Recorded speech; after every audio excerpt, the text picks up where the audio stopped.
అందరికీ నమస్కారం అండి. పద్మిని పొత్తూరి ఛానల్‌కి స్వాగతం అండి. నాకు ఇవాళ విశాల్ గారింట్లో ఆంజనేయ స్వామి హనుమాన్ చాలీసా పారాయణ 11 సార్లు భజనా మండలి వారు వచ్చి చేశారండి. నాకెందుకో గుంటూరులో రామనామ క్షేత్రంలో 365 రోజులు 24 గంటలు అక్కడ చాలా తన్మయత్వంతో రామనామ సంకీర్తన జరుగుతూ ఉంటుందండి. నాకు అది గుర్తొచ్చింది. ఒక్కసారిగా గతంలోకి వెళ్ళాను నేను. మా ఊరు, మా గుంటూరు, రామనామ క్షేత్రం ఇవన్నీ నా కళ్ళ ముందు మెగిదిలాయి. ఇవాళ వీళ్ళింట్లో హనుమాన్ చాలీసా పారాయణ చూడంగానే మీరెవరన్నా చూసారా రామనామ క్షేత్రం గుంటూరులో? చాలా బాగుంటుందండి. గుంటూరు వెళ్తే ఎవరన్నా తప్పకుండా దర్శించండి.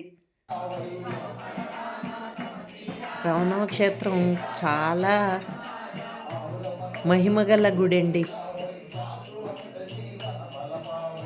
అలాగే ఇవాళ చక్కగా 11 సార్లు పారాయణ భజనలు జరిగాయండి.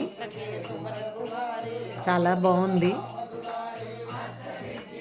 తర్వాత తీర్థ ప్రసాదాలు పంచిపెట్టారు.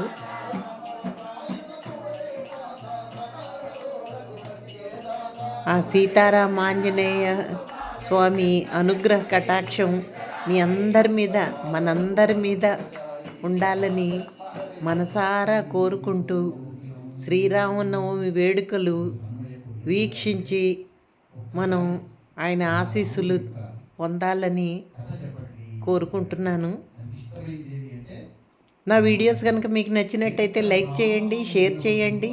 ఇంకా సబ్స్క్రైబ్ చేయని వాళ్ళు సబ్స్క్రైబ్ చేసుకోవటం మాత్రం మర్చిపోకండి.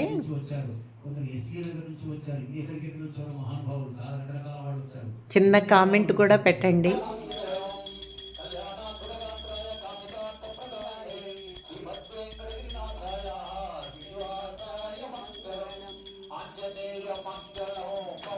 చక్కగా హారతిస్తున్నారు.